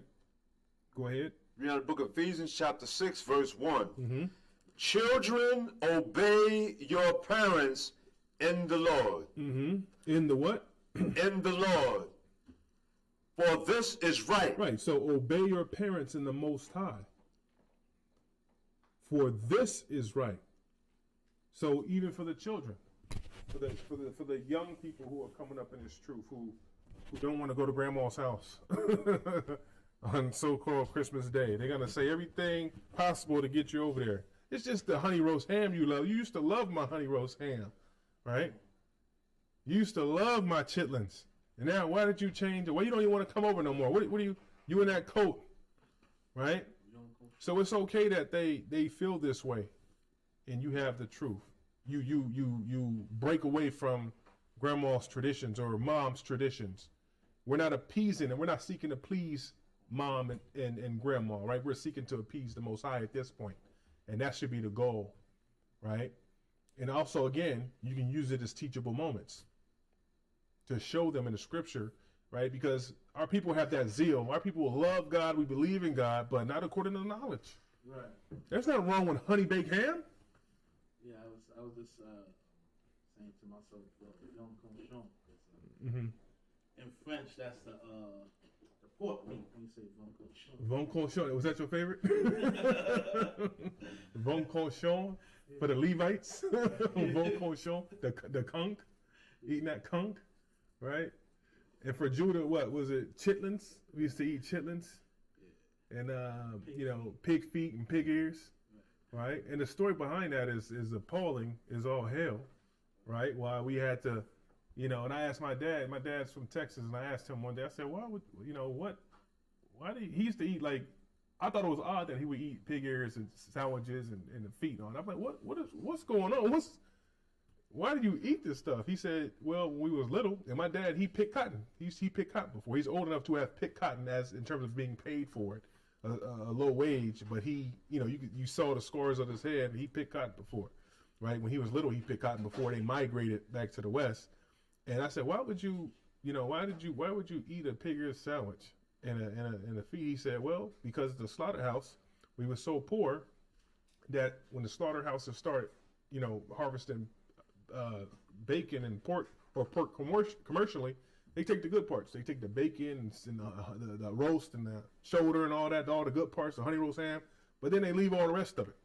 So they ran to the back of the slaughterhouse and they take jugs, like drums of it, because that's the only thing they had to eat. So they were accustomed to eating pig ear sandwiches and pig feet. I was like, and there was a pig ear stand in my neighborhood. And they had a pig ear stand, right? Grandma used to cook chitlins, right? And all that all the filthiness of the pig, that's literally his intestines. And the pig will eat anything. And when you think about that, see, we didn't have wisdom and knowledge and understanding of these things, but this is what Judah did. And what did you call that dish? The pork dish? The French dish? Oh, viande cochon. That sounds fancy. Yeah. The viande cochon, becon. Right? Right? Go ahead. That's what I'm saying. I know to that. But see, it's sad. Like when you said earlier, saying, and now you said before the brothers came, we speaking how when you know something, it's just for the kids. So like you say, you lie to kids, but you don't want them to lie to you. Right. And then if you know pork, you're not supposed to eat pork. It's unclean. It's in Leviticus. You may not know how to spell it, but you can learn how to spell it. Just get the Bible. You'll see. 11th chapter, right? Or be taught or learn. Be taught. Right. Be prudent. Be prudent, but we don't want to let stuff go. So that's all I'm saying. Yeah, no, you're right. You're absolutely right. Our people don't want to let. That's why you're sitting up there. You try to teach grandma and mom, and you're going back and forth, and now it becomes an argument. You're just trying to show them something in the scripture. Now they're arguing with you. I remember, and luckily for me, my family, my parents, they understand that I've come back to my nationality. We were Gentile-minded Israelites, right? But we came back to our nationality, and she understands that I'm a practicing Israelite now. So luckily for me, they don't push or force the holidays on me or pork and one thing I've learned too is like even with going back home or when you go back to your families, do not let people make you a plate. Oh, we know you don't eat. No, don't let. I made you. No, do not let people make. Don't even eat if you can, but don't let people make you a plate for you and put it to the side. Because you thought those were string beans. No, those are pork. Those are bacon in the string beans. Pork and beans. Leave that stuff alone. Like we read in Maccabees, they forced us to eat those unclean. Right, exactly. Right, forced us in. Yeah, that's true. In the Maccabees, right? Put it all on the altar, profane the altar. Right? Go ahead. I just want to say, Adam, you see now with since the COVID and everything, right? Every year moving forward, it's less. Like say back when I was growing up, baby, ain't no better. Yeah, lights everywhere. Halloween, pagans, how they got spider webs everywhere. But now it's less and less. And then that scripture read earlier when it said, "You shall surely perish." People keep these customs up. Right. And the Most High said, "We shall surely perish," and that's a backhanded guarantee. Because remember, the Most High said that in the scriptures. I'm roughly paraphrasing. The Most High might not get you 1 or 2 generations from now, but He might save it for the last generation, right? Or sinning is not because judgment is not speedily, right? We take it for a light thing. So we have to adhere and be mindful of those things and be mindful of the fear. The first steps of fear, right, is coming back to the law, statutes, and commandments of the Most High. That's the first step of love and fear of the Most High. That's how you show your love. That's how you show you fear Him. It's coming back to His commandments, okay? Read on from Ephesians 6. Yep, so verse 6 3. and 1. Read 1 from verse the top. 2. Read from 1 from the top. Stop from the top. Yeah, the top again, the book of Ephesians, chapter 6, verse 1. Children, obey your parents. Right, so obey your parents. Listen to your parents. Be a good kid, right? If they're teaching you correctly. Grow up in a righteous manner, in a respectful manner. Go ahead. Obey your parents in the Most High, for this is right. So obey your parents first and foremost in the Most High, right? Honor thy father and mother, which is the first commandment with promise. Right, so that's a commandment as well, is honoring thy mother and thy father in righteousness, right? Now, if they tell you some wickedness, that's a whole other story. They're going off, right? I understand that, but obey your parents, okay? Go ahead. Your elders, go ahead. That it may be well with thee, So it will be well with thee, go ahead. and thou mayest live long on the earth. Mm-hmm. Go ahead. And ye fathers provoke not your children to wrath, Go ahead. but bring them up in the nurture and admonition of the Most High. Right, so you have to admonish them and correct them, right? And as a parent, that's going to come anyway, right? You're not your kids' friends. A lot of people want to be their kids' friends or be their nieces and nephews and children's friends. Of course, yeah, you are loving and playful towards them and kind towards them, but when they're going off, of course, you're going to correct them, right? So admonish them. And that's a part of teaching them the correct ways, teaching our children so they grow up, at least they have a basis for why we do the things we do and not what's being pushed. Okay? Because we're the Israelites. We're Israel. It's important that we come back to who we are because we're starting to see the manifestations of the messengers in this earth, right? And everything else that's going on, you're not going to want to be a part of it coming up here soon, right? In these latter days as the Most High continues to manifest things to us. You're not going to want to be a part of that, right? So how much more so now do we meditate, come back to who we are? Read on. Servants, be obedient to them that are your masters according to the flesh, Mm-hmm. and fear and trembling and singleness of your heart as unto Mashiach. Right, so you're supposed to fear the Most High, right? In your hearts, which is your mind. Okay, that's the first step, right? Let's get 2 Timothy 3 and 14. I wanted to point that out. Go ahead. 6 and 7. Mhm. So you go ahead, bro. You said 6, you wanted... 6 and 7. Go ahead. 7? Yeah. Yeah, verse 6, it says, not with eye service as men pleasers, Mm-hmm. Go ahead. but as the servants of the Mashiach, doing the will of the Most High from the heart. Right, so the men pleasing. Go ahead, comment on that. I'll come behind you. That's a cut to a lot of our people that's in the world and to Yeah. the Christianity when they say, "Oh, God knows my heart." Mm-hmm. Men pleasers, yeah. That's it. Yeah. Yep, and a lot of our people Yeah. in these churches, Yeah. right, or they've been a member there forever and Right. don't know 2 scriptures, Right. right? Not with eye service, right? And a lot of our people, they like to go into the churches, the nice big churches, and they got the tree and it looks nice and it's decorated. Oh, I like this church. This is gonna be my home. They like comfortable lives. They don't want the truth. If it's harsh, not harsh, or up front, Right. right? They're not reading the word, or maybe don't have any understanding of the word. Right. So, not with eye service, as men pleasers, right? You got these mega pastors, mega churches, but as the servants of Yahweh B'Shem Yahushai, doing the will of the Most High from the heart, from your mind, in truth and sincerity. Right. That was a beautiful scripture. That's it. It's, read 7. Yep, verse 7 says, with goodwill doing Goodwill. service With goodwill during service, right? and to the Most High and not to men. Right, so you do these things for the Most High. And if we do these things for the Most High, we do them towards man as well because we're going to be in order. It goes hand in hand, right? And loving your brother is a part of that, right? So you fall in line, it automatically puts you back in line with the Most High and with men, but you're not men pleasing. Let's go to 2 Timothy 3 and 14.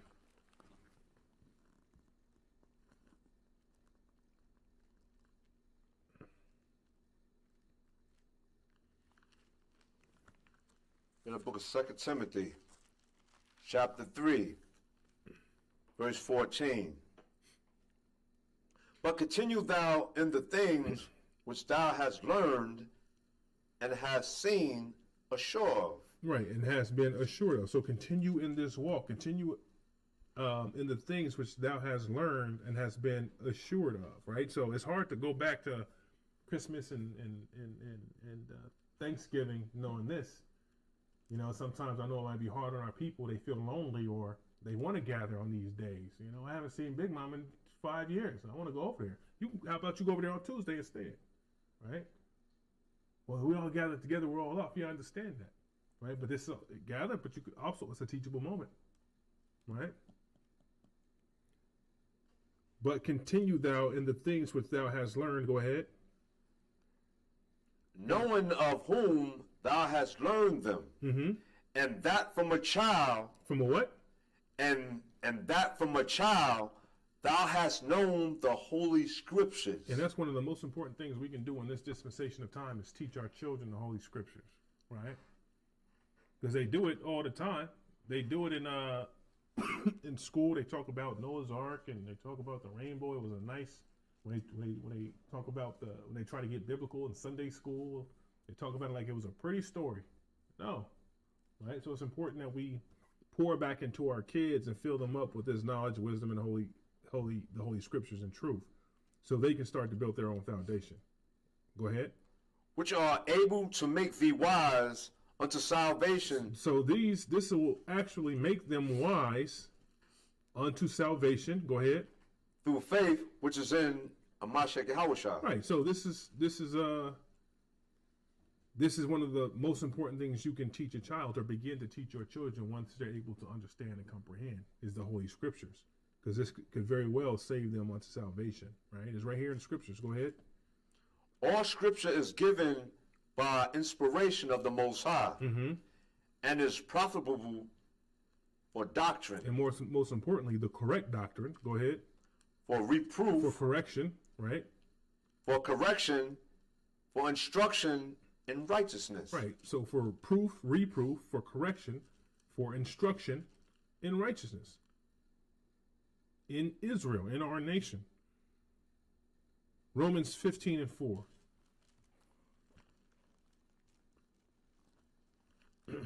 We have the book of Romans, chapter 15, verse 4. For whatsoever things were written aforetime were written for our learning. Right, and again, this is a simple class. Wherefore, whatsoever things were written aforetime were written for our learning, right?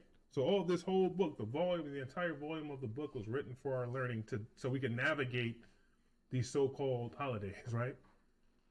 And now that we have the understanding, we've come into the dispensation of time where the Most High is dealing with the remnant. You have it here. It's here, right? It was written for our learning. Go ahead. That we, through patience and comfort of the Scriptures, might have hope. Might have hope, because this place is on a one-way shipwreck, right? America's on a one-way shipwreck. The world is on a one-way shipwreck. A collision course with reality, okay? And we're going to start to see that soon here as well. That we might have hope, okay? Go ahead. Read the precept. Go ahead. Read the book of Romans chapter 8, verse 24 and 25 said, For we are saved by hope, but hope that is seen is not hope. For what a man seeth, why doth he hope for it? Right. So if you see these things, you're not going to hope for them, right? We're saved through hope. Of course, through keeping the law, statutes, and commandments, but also through hope and through faith and through acts and through works. It all works together, right? Because when you look at the ancient Israelites, when you look at when they were coming out of Egypt, they seen everything, but they didn't have any hope. So you didn't believe that? Yeah, water came out of a rock. You see that today, you'll be like, wait a minute. You see a chariot or a pillar of fire, you're going to feel some type of way about that in righteousness. Or maybe not in righteousness, right? It's going to be something to behold. But walking and seeing these things, it probably didn't take that much effect. Well, it did, but not into the point in which they continued on generation upon generation. Otherwise, the Most High wouldn't have had to warn them, beware lest thee not keep my commandments. So you know the highs of what I have for you as a nation of people, but you're gonna regret the lows. The lows are gonna almost destroy you. Okay? And the Most High is the ultimate master chess player. Meditation of the worst things ever in terms of how to destroy a nation and or build a nation up. Meditations of terror, right? And that's what the dispensation in time we're in right now, with Esau coming to a conclusion of this age in leadership, is ultimate destruction and the most wicked and vile things one could ever see, right? And the Most High said that those sins are reaching up to the heaven. And Babylon have been what? A golden cup. But it's going to be a mixture poured out with fury, right? And we don't want to be a part of any of that. So, we take heed to what the Most High is saying. Can we read the next verse? Go ahead, go. It says, verse 25 says, but if we hope for that we see not, For we have the hope and the faith for what we don't see, right? Go ahead. then do we with patience wait for it. Right. So we wait for the Most High's promise with patience, right? And with faith and with hope, because you appreciate it more, right? Anything you want that you don't have, you appreciate it more when you don't have it, or if you want to obtain that, right? You appreciate it more once you have the hope and the work towards it. Go ahead. Was that on that? Y'all finish that. I can read the next verse. Go ahead. So, Good. verse 26. No, in Timothy or in Romans? Back Timothy? No. Matter of fact, get Colossians. Colossians? Yeah, get Colossians 1 and 9. 1 and 9.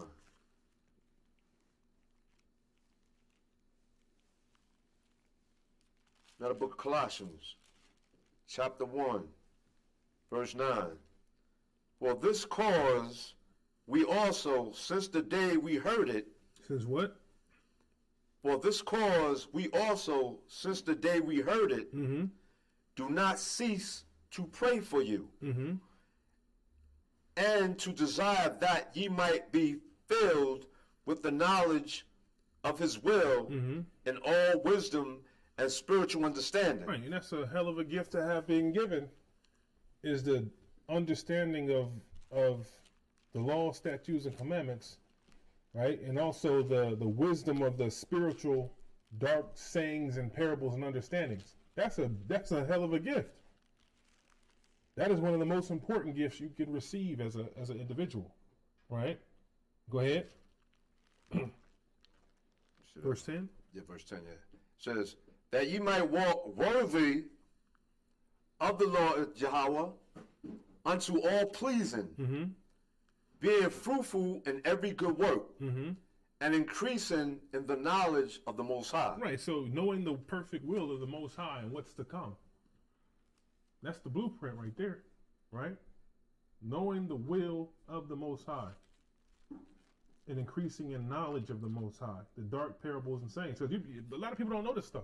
They have no idea. Obviously, we know that. They have no idea what's going on. They don't know what's happening, how it's going to happen, or who did it, right?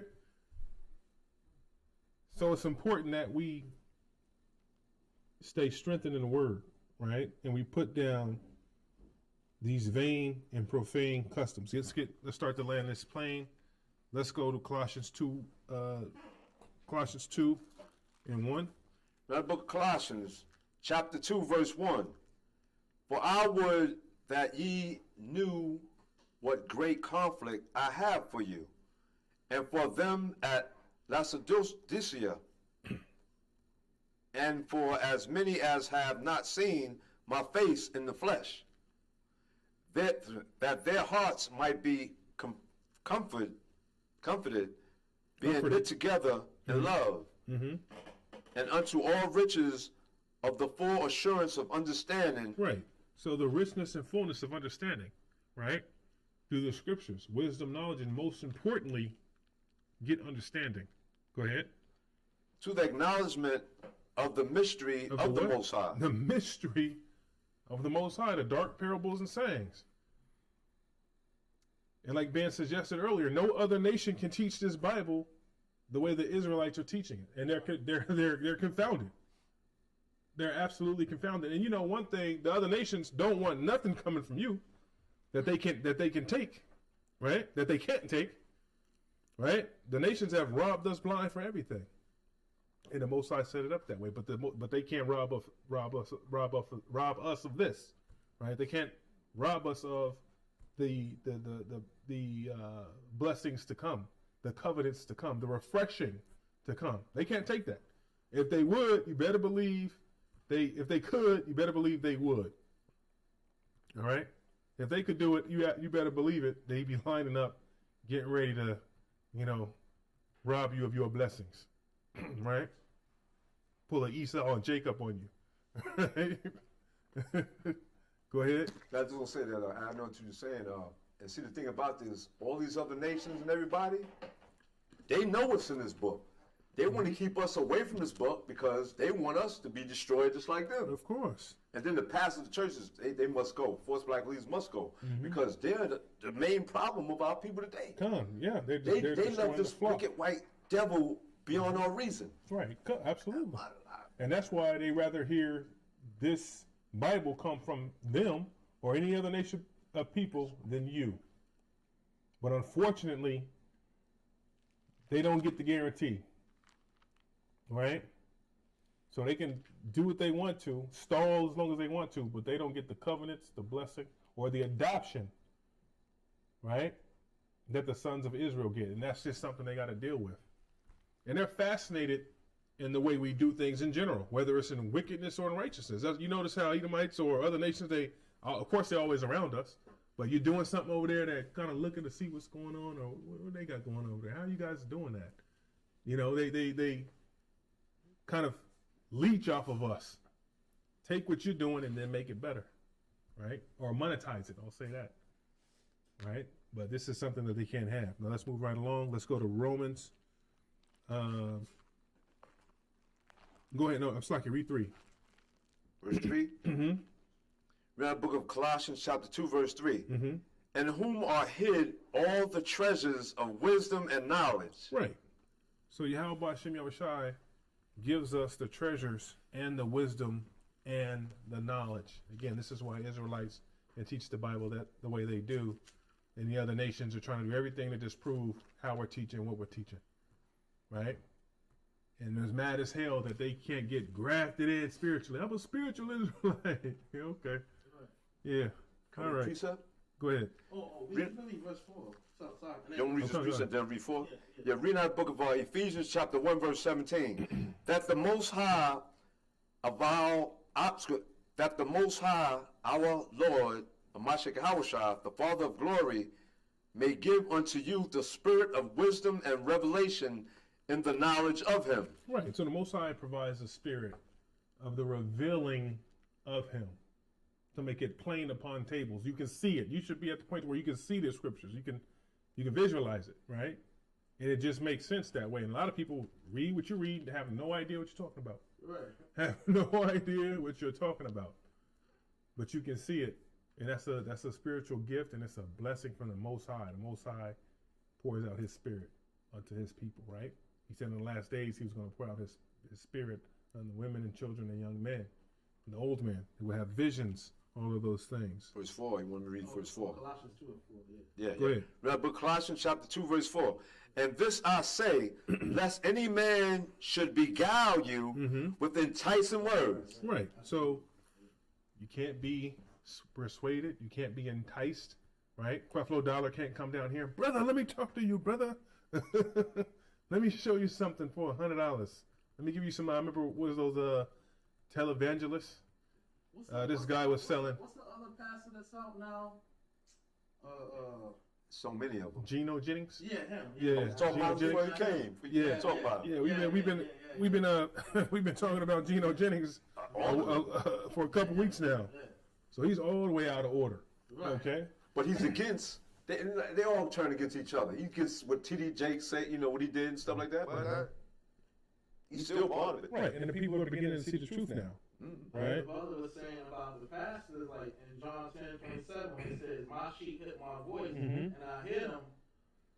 I don't know what voice they hear. What does he say? I forgot what he said. His famous line, Geno Jennings. Am I right? Right. So our people get caught up in the showmanship rather than the actual wisdom. And like you said, the Most High didn't pour that spirit out of it. Yeah. Read that last precept again, and then we'll jump. Says, And that's important. Yeah, well, it said, Right. lest any man should beguile you Lest any with man enticing words. beguile you with enticing words. Oh, that sounds good. Our people love the way it sounds. Like, right, Christian church, that sound. He didn't even say nothing. He or she, the women pastors, they say whatever. It sounds good. It sounds motivational. I got a word. I feel good. It sounds good. It's a motivational speech. It's not the truth of the scripture. So unless you be beguiled, go ahead. Although I be absent in the flesh, yet am I with you in the spirit. Right. So the Most High left us the Comforter, which are the scriptures, right? Yeah, I mean, we still did our part as Israelites. Like, we just gave the brother to rest, Sabbath, but they still had a woman pastor, Of course. speak at the, Right. Of course. Of course, because they're gonna go off. They're gonna go off their own emotions and their own feelings, right? at the funeral, yeah. So. Right. Right. We love and respect his family. Obviously, that was our brother who's been at the house of David for many years. But those things happen sometimes, right? But it was a blessing how the Most High came through at the last, for the last word. And from there, let's go to Romans 16 and 17. I'll go ahead and land this plane here. The book of Romans, chapter 16.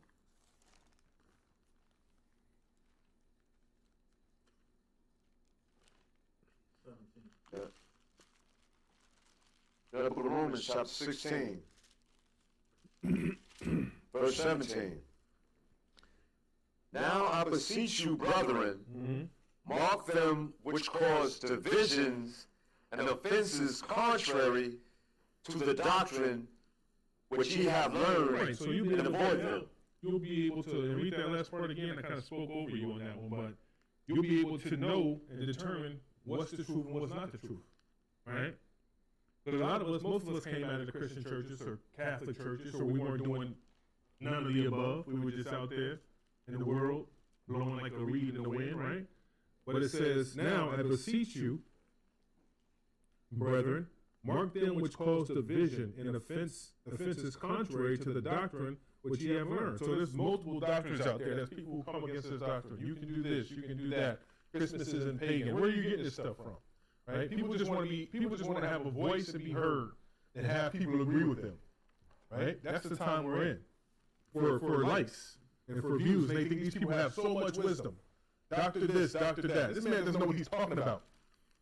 Right? But this sounds good. It's pleasing to them. They're beguiled. Go ahead. It says, contrary to the doctrine which ye have learned, and avoid them. For they that are such serve not our outer one, Mashiach Hawashah, but their own belly. Their own belly. Go ahead. And by good words and fair speeches. Good words. That sounded real good, Pastor. Right? Christmas sounds real good. Thanksgiving sounds real good. Go ahead. Deceive the hearts of the simple. Right. So those speeches and vain words, they deceive the minds of the simple and people who love simplicity. That's why people walk by you with a Christmas tree in a cart and know they're from the tribe of Judah. I know that, brother. You see it every day, right? Our people choose to be simple. And that clock is running thin. The grace is running thin on that. All right? Let me see. Read on. It says, for your obedience is come abroad unto all men. I am glad, therefore, on your behalf. But yet I would have you wise unto that which is good and simple concerning evil. Right, so Christmas is a simple doctrine. You can understand it. Once you understand the scriptures, you can understand why you would be deceived or how your enemy could deceive you through the flattery of it all, right? But it's a simple doctrine that you can understand and destroy now. All right? Now, get first, let's get Colossians 2, and go to verse 3. We'll go ahead and wrap up here. It's getting a little bit late. But I just wanted to, again, illustrate, just kind of touch on, from a broad perspective, we're in the so-called holiday season. People are drunken with cheerfulness and you know, and love and all this madness according to folly and not according to wisdom. And I'm not saying you're not supposed to have any of those attributes, but to do it only 2 times a year, or because it's so-called Christmas, or you're in the spirit, which is the spirit, right? Right. You got to shake those things. And for the people who are just learning and coming into the truth and knowledge and understanding that they're Israelites, these are things we should ponder on and consider. And again, we have Hanukkah coming up. That's the high holy day coming up that we celebrate our families, our friends. We give gifts. We be merry, and we eat and drink in the name of the Mashiach Yahushua, right? In the Most High, and not for the rudiments of man. Okay, go ahead. Now the book of Colossians chapter 2 verse 3. Mm-hmm. In whom are hid all treasures of wisdom and knowledge. Now, what did the Most High call wisdom and knowledge a treasure? Right? Because there's so many more blessings and benefits that the Israelites get when they get their kingdom. So the words, the knowledge, and the truth and understanding is treasure. People love treasure. Treasure hunters. People on the beach with the what is that? The metal detectors. People love treasure. You love finding a trove of gold, or you find $100 on the ground. Oh yes. Right. No, you tell 10 people, I found $100 yesterday. When was the last time anybody found? Remember, you used to find dollars when you was little. When you used to find money all the time. You find any money lately? I don't remember the last time I found a $10 or $20 bill laying in the street. It happens, but very rare today. Okay. All right. Where we at? That was verse 3. Read Go verse ahead. 4 now. Yep. Yeah, verse 3 link that we set up Isaiah 33 and 6.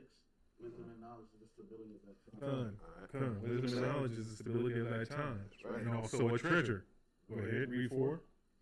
And this I say, lest any man should beguile you with enticing words. Go ahead.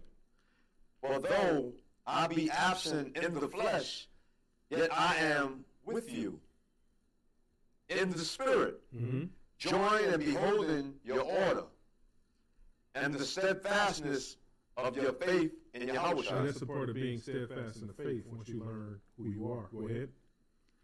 As ye have therefore received Mashiach Yahushua, the outer one, Most High, so walk ye in him. So walk ye in him. Plain and simple. It's simple, right? Simple instruction, simple doctrines, right? Christmas, a simple doctrine of evil. Go ahead. Rooted and built up in him, Rooted and built up. Okay. Read on. and established in the faith. Right. And anything you do, you have to rehearse in order to get good at it, to establish yourself, right? To grow in it. Go ahead. As ye have been taught, abounding therein with thanksgiving. With thanksgiving, the real thanksgiving, not this heathen thanksgiving, right? So you must establish yourself in faith and be taught. So imagine if you were taught as a child, right? How much more would you be established, and how much more wise would you be, right? Into your adult years, your early adult years, right? Go ahead. Beware lest any man spoil you through philosophy and vain deceit. And we all been spoiled.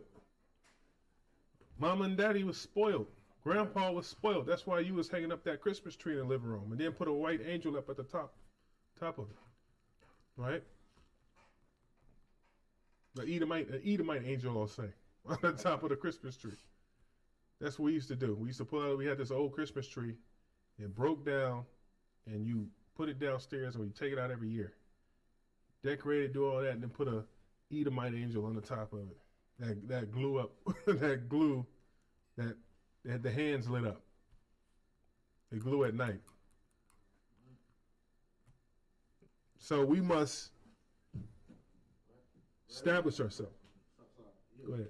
Right 20, we're gonna have so-called Valentine's Day. They Oh. mark the angels with the image of a baby Cupid. Right, and that's another thing we have to understand. Is there's little angels, those little baby angels with wings, and they got a bow and arrow with a heart. Cupid, pull back your bow and let your arrow go. Right? It's madness. Another holiday of folly. Just in America, it's a capitalistic holiday, so you go out and spend more money. Everything is capitalist. It's built on capitalism here. That's their holidays. Is capitalism first. Family is second, third. Capitalism first. Right? Babylon the Great worships capitalism and vanity. Okay? Oh, absolutely, they're about destroying the family. Right? And the structure. We know that 1,000%. All right, and let's get Galatians 4:1, and I'm gonna close out.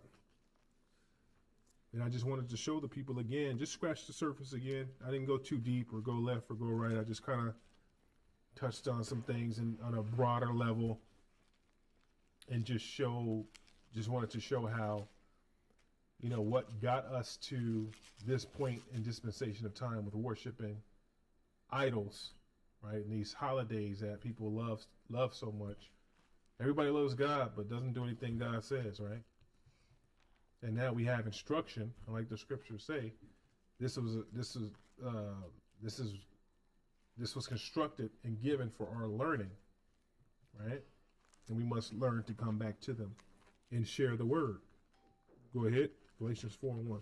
Yep. Now the book of Galatians, chapter 4, verse 1. Now I say that the heir, as long as he is a child, different nothing from a servant. Yeah, read that again. Hold on, let me, what was that? That was Galatians 4, right? I'm in the wrong book. You said Galatians? Yeah. That was Galatians, right? Yes, Okay. sir. And let me touch on this really quickly, too, and I'll close out. All right, read that from the top, Baba Kusha Slakia. Yes, sir. Now book Galatians chapter 4, verse 1. Now I say that the heir, as long as he is a child, different nothing from a servant. So the king's son, in any kingdom, the king's son is not different from the servant. The son is no different from the servant when that son is a child. This is why. Read on. Though he be outer one of all. Right, so the child doesn't know that this will be his realm one day, right? He's just a child. He's going to play with the servants, and he's knowledge-wise no more better than a servant. Go ahead. But under tutors and governors unto the time appointed of the Father. But under teachers and rulership and leadership until the time appointed of the Father, until his Father gives him the kingdom, right? Say, this is yours one day, right? You got to run it now. I'm going to fall back. Read on. Even so we, when we were children, were in bondage under the elements of the world. Right, so we were in bondage under the elements of the world. Putting up the Christmas tree, waiting on Valentine's Day, right? Turkey and stuffing. All those things. Halloween. What you going to be this year? Oh, I'm going to be a vampire. Like I was last year. I'm going to be a football player, right? Go ahead. But when the fullness of the time was come, the Most High sent forth his Son, made of a woman, made under the law. Right. And that shatters the virgin birth doctrine, right? Holy Trinity virgin birth doctrine. Go ahead. To redeem them that were under the law. To redeem them that were under the law. That we might receive the adoption of sons. Being re-adopted into the covenants, right? And because ye are sons, the Most High hath sent forth the Spirit of his Son into your hearts, crying, Abba, Father. And now we know the truth, the way, the knowledge, and the light of Yahweh B'Shem Yahweh Shai, right? After we were cast out and bastardized for so long, right? The adoption of sons, being brought back into those covenants. Go ahead. Wherefore thou art no more a servant, but a son. So we're not servants. We're not looked at, or we're not on the same level of that servant anymore, right? Because remember, the child and the servant were the same. The child was unlearned, so they were just as good as the servant. But it says here, wherefore thou art no more a servant. So you're not a servant anymore, but a son. Okay, go ahead. And if a son, then an heir of the Most High, So now we're a heir to the Most High, right? through Yahushua. Through Yahushua, right? Go ahead. Howbeit then, when ye knew not the Most High, So at some point in time, you didn't know the truth. You didn't know the law, statutes, and commandments, right? ye did service unto them which by nature are no gods. You had Christmas, you had Thanksgiving, and you was out there eating, what's the name of that dish in France, in French? Au cochon. You was eating au cochon, right? Read that last part again. Ye did service unto them which by nature are no gods. Eating au cochon. Read on. But now after that ye have known the Most So High, now we know the Most High, what He requires, what He told us to be aware of, right? Go ahead. or rather are known of the Most High, how turn ye again to the weak and beggarly elements whereunto ye desire again to be in bondage. Right, so we shall not want or desire to turn back into being bondage, right? My name is AYNWAH. My class was called 4,000 Years of Christmas, a Curse for the Ages. That was the full title of the class, and now we have a little bit better understanding, hopefully, through the Most High, through the spirit and power of Yahweh Bashem Yahushai. We briefly touched on a little bit of Christmas, how it's moved through the Babylonian, Egyptian, Roman. Again, lightly touching this, how it moved through the ages and what it's become to now in this Greco-Roman empire called America, and what people will be celebrating December 25th, with all those elements just refashioned and given back to us, right, with the Christmas tree. Most High told us not to cut it down. The Most High said, learn, come back to your nationality, right, as an Israelite. So I just wanted to touch on that briefly. I know it was a high level. I just kind of skimmed through it, kept it basic, but I wanted to touch on those things. My name is AYNWAH, and Shabbat Shalom. Shalom. What's that? Son.